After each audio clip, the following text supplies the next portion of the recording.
Elle commence en 1875. C'est un monsieur Thibault, un mété, qui commence le commerce, le négoce du café vert.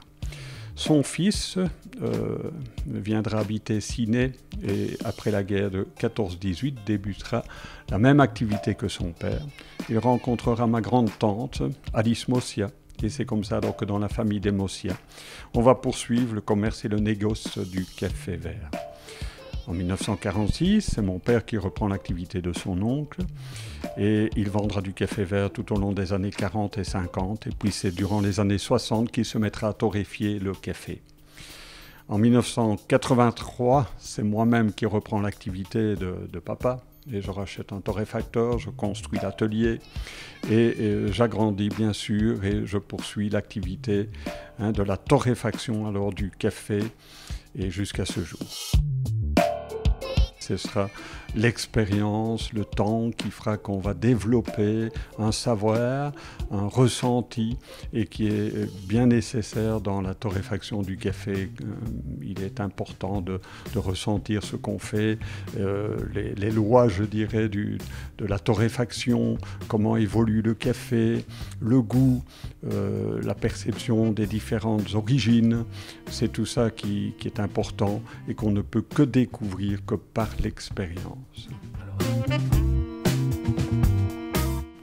Le café, au départ, c'est un fruit qui est porté par un arbre. Cet arbre s'appelle le caféier. Il y a deux grandes familles de caféiers. Il y a la famille des Arabica et la famille des Robusta. Dans le fruit, lorsqu'il est bien mûr, il est rouge, comme une petite cerise chez nous. Et dans ce fruit, on retrouve deux noyaux. Deux grains de café verts, c'est ce qu'on appelle donc les fèves plates de ce fruit du caféier. Une fois que vous avez les grains verts, si on en fait une infusion, nous n'avons qu'une sorte de tisane qui n'a rien à voir avec la boisson que nous connaissons. Donc pour avoir le résultat de la tasse de café, il faut faire subir une transformation au grain vert. Et cette transformation, c'est la torréfaction du café. En d'autres mots, c'est la cuisson. Donc ces petites graines, elles vont être torréfiées chez les petits torréfacteurs pendant un temps assez long de 15 minutes et à une température assez basse de 200-220 degrés.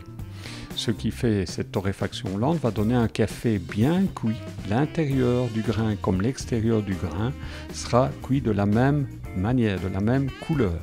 Ça va donner un café qui sera beaucoup moins acide que s'il avait été torréfié trop vite et moins noir, moins amer que s'il avait été torréfié donc très vite.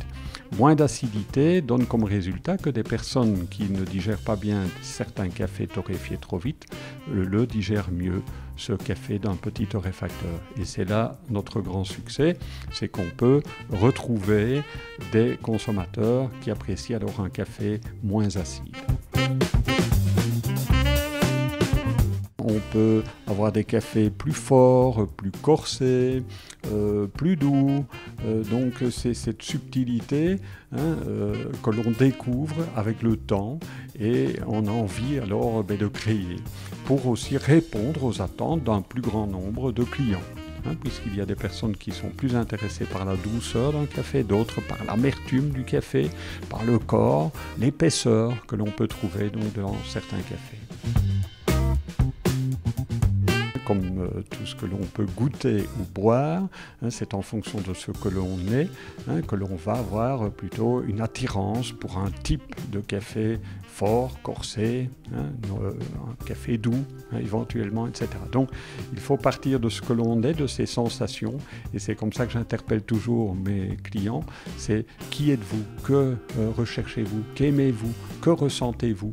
C'est ça qu'il faut faire, je pense, pour éprouver le plaisir alors de consommer, que ce soit le café ou une autre boisson, quelle qu'elle soit. Ce travail, c'est avant tout une recherche d'un plaisir au quotidien.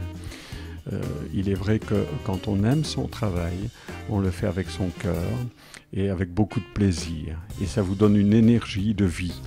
Même si on est bien fatigué le soir physiquement, mais on a dans sa tête un grand plaisir, une grande joie d'avoir effectué son travail, d'avoir pu rendre le service finalement à la vie, à ses propres clients.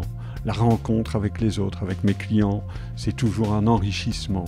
J'ai partagé énormément avec un grand nombre de personnes différentes. Je me suis enrichi de leur savoir, de leur vie, et c'est formidable. Alors la vie devient quelque chose de positif, d'agréable, d'heureux à vivre au quotidien. Et c'est tout simple et ça procure une si grande joie.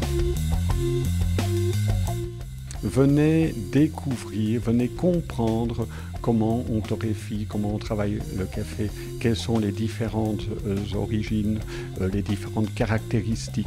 Parce que c'est par la connaissance que l'on va éprouver le plaisir, alors d'aller plus loin toujours. Tant qu'on ne connaît pas quelque chose, on n'a pas envie d'aller plus loin. C'est par la connaissance des choses, par les sensations qu'on aura pu découvrir, comment le préparer, comment le moudre, donc comment le torréfier bien sûr. Donc tout ça étant important pour éprouver de plus en plus de plaisir.